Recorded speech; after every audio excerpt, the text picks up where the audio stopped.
Buenas noches.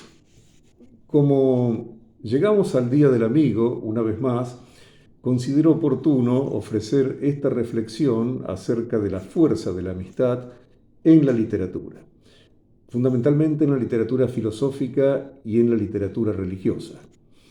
Desde que el doctor Enrique Febraro, este odontólogo argentino, odontólogo, psicólogo, doctor en filosofía, y al mismo tiempo profesor de historia, músico y poeta, además de locutor, desde el consultorio que él tenía en Lomas de Zamora, comenzó a enviar cerca de 1000 postales a 100 países sobre el alunizaje, la noche del 20 de julio de 1969. Y cuando el módulo lunar se preparaba para volver, él envió desde su consultorio estas postales y por supuesto recibió respuestas. O sea, de cada 10 recibió 7 respuestas. Quiere decir que 700 respuestas en cuanto a su original propuesta para declarar este día, 20 de julio, como el Día del Amigo, que en otros países, como en Paraguay, por ejemplo, ya se venía celebrando el 30 de julio.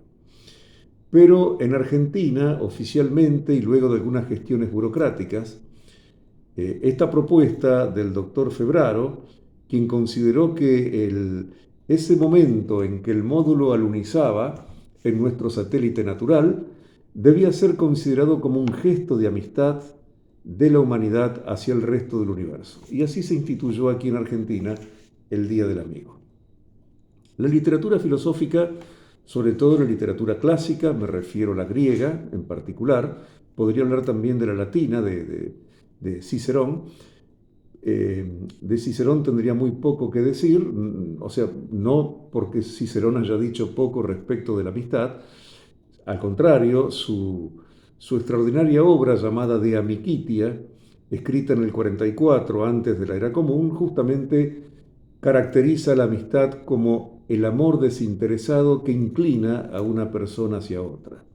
Cicerón fue magistral en el tratamiento de la cuestión del amor de amistad. Pero me quería referir a los dos grandes autores griegos, Platón y Aristóteles. Platón dedicó un diálogo a la amistad que se conoce como Lisis y también trata el tema en el libro de las leyes, fundamentalmente en el capítulo 8 del libro de las leyes. Es interesante que la palabra griega para amistad es filía, que deriva de philei, que es una de las 4 palabras que los griegos utilizaban para definir el amor o para mencionar el amor. La primera de ellas, que es la de menor intensidad, es la palabra storge, que significa una simpatía meramente superficial. Esta clase de amor es superada precisamente por philei. Philei es el amor filial, el amor de amistad, que es un amor completamente desinteresado, y de ahí filía. Y cuando este philei cobra intensidad, aparece eros, que es el amor que caracteriza la atracción entre dos personas. Y por supuesto, en el tope de la escala está la palabra griega agape, que significa la expresión más sublime del amor, el amor desinteresado, el amor que brota de sí, cuya naturaleza es sobreabundar y que tampoco espera recompensa. Pero hay que tener en cuenta que estas 4 clasificaciones del amor no son taxativas ni excluyentes entre sí, puesto que philei y eros de alguna forma se solapan, y también eros y agape. Durante mucho tiempo se enseñó erróneamente que el amor agape, paradigma del amor cristiano, superaba al amor eros, paradigma del amor griego, porque el amor eros busca siempre lo que le falta y trata de saciarse, mientras que el agape da de lo que le sobra, o sea, iría en sentido contrario. Y es como una fuente sobreabundante cuya naturaleza es darse a sí mismo sin esperar recompensa.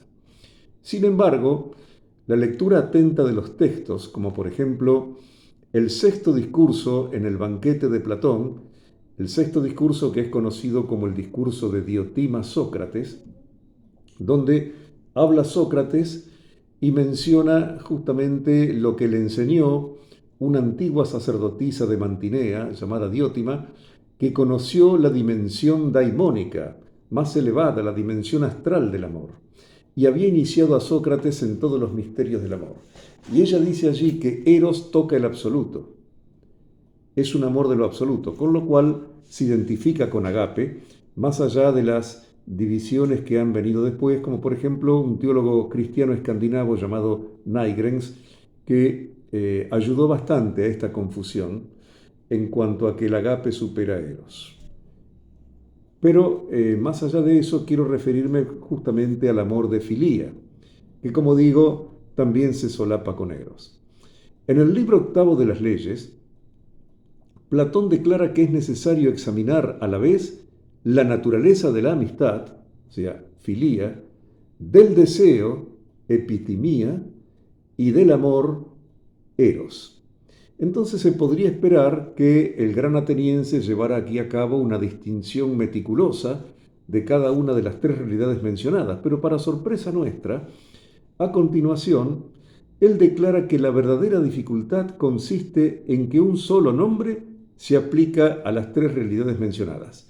Y este nombre es justamente el nombre de filía. Y llama la atención cómo desde ese momento del pensamiento platónico reaparece una cuestión que ya se había planteado en el diálogo en el Lysis, donde se pregunta a quién es legítimo llamar filos, amigo. Y Platón distingue dos especies de amigos. Primero, aquellos que se asemejan recíprocamente en la virtud. Segunda, aquellos que no se asemejan, como por ejemplo el rico respecto del pobre, e incluso son contrarios. Ahora bien, cuando el sentimiento entre unos y otros se hace muy vivo, dice, lo llamamos eros. Así entonces todo parecería indicar que la diferencia entre filía y eros estaría dada por la intensidad, de tal manera que lo que llaman amor es simplemente amistad, pero llevada al extremo. Esto es lo que nos dice el libro de las leyes. Ahora, en cuanto a epitimía, que aparece más adelante en el texto, esta palabra señala el deseo, ya sea del cuerpo, ya sea del alma. En su continuación del análisis que el texto propone, declara que la filía entre los semejantes, en virtud, que es la primera especie que dijimos de amistad, es recíproca y durable, mientras que la que se da entre contrarios es cruel, salvaje y muy pocas veces recíproca. Entonces habría un tercer amor, compuesto por las dos clases de filía mencionadas, entre los semejantes y los contrarios. Pero se nos previene acerca de la dificultad de lo que en tal caso se busca de la amistad, precisamente, porque parece que quien experimenta este tercer tipo de eros o filía experimentaría el desgarramiento causado por una amistad salvaje que nace de los que son contrarios. Y por otro lado, la atracción de la amistad dulce, recíproca y durable de la que hablábamos antes, que se genera entre los semejantes. Por lo tanto, esta contradicción de segundo grado hace que el hombre que la experimente se comporten como alguien que siente hambre del otro y que lo intenta devorar y poseer. Y en otro sentido, el mismo hombre tendría en vista el alma del mundo a la que mira. Es decir, esto daría lugar a un tipo de amistad posesiva que evidentemente desnaturaliza lógicamente la amistad. No olvidemos que cuando Platón escribió estos diálogos estaba preocupado por la situación política. Y evidentemente todos estos desarrollos están orientados hacia el destino de la polis. De ahí que introducimos a Aristóteles, quien en el tema de la polis griega es lo que lamentablemente se ha traducido muy mal entre nosotros, que se llama ciudad-estado. Y digo que es una mala traducción porque la palabra Estado es de una concepción moderna y por lo tanto se trata de una concepción anacrónica. A la polis hay que entenderla como la sociedad de los amigos, no como ciudad-estado. Es decir, está habitada o está constituida por el conjunto de hombres, el polités, que buscan un fin común. Pero para lograr ese fin común tienen que tener cosas semejantes entre sí. Y por supuesto tiene que haber entre ellos un principio de cohesión. Y este principio de cohesión es para Aristóteles la amistad. Fíjense lo que dice, por ejemplo, en la retórica. Dice, es amigo el que ama y es correspondido. Se consideran amigos los que se creen así dispuestos entre sí.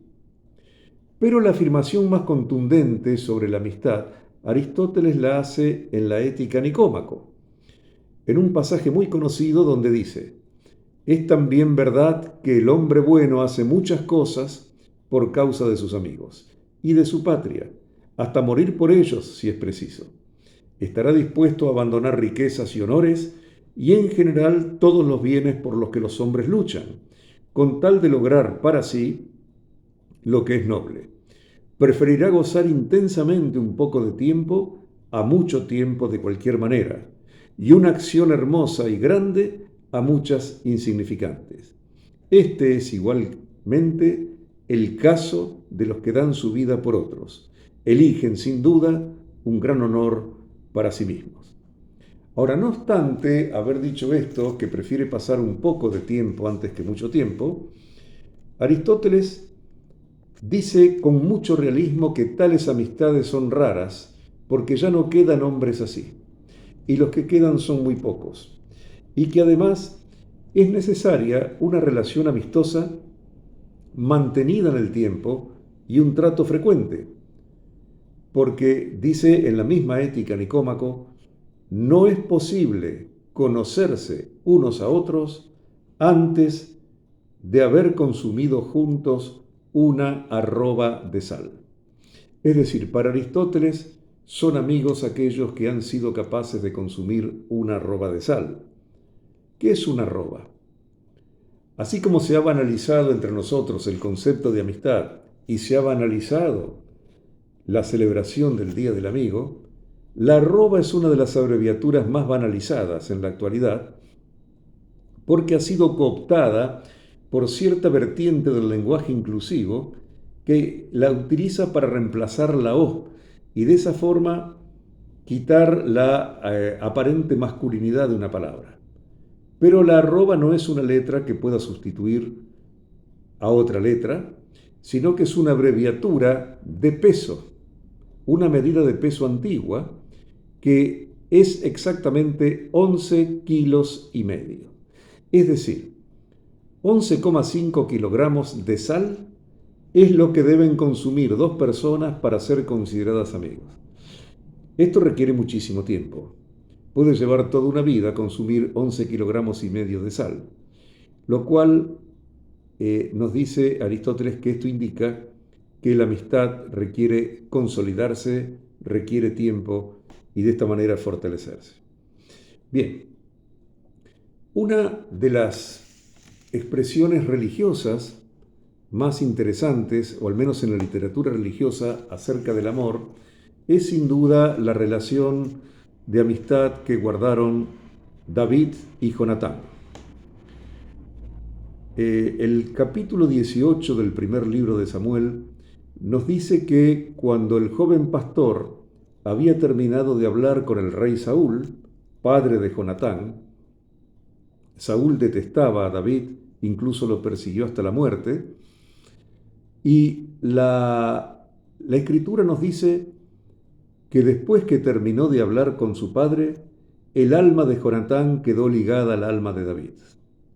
Y es posible que cuando el joven David hablara con los soldados en aquella tarde acerca de los acontecimientos memorables de aquel día, haya sido llamado a la tienda de Jonatán y allí comenzó justamente una amistad proverbial que atraviesa toda la historia de la literatura.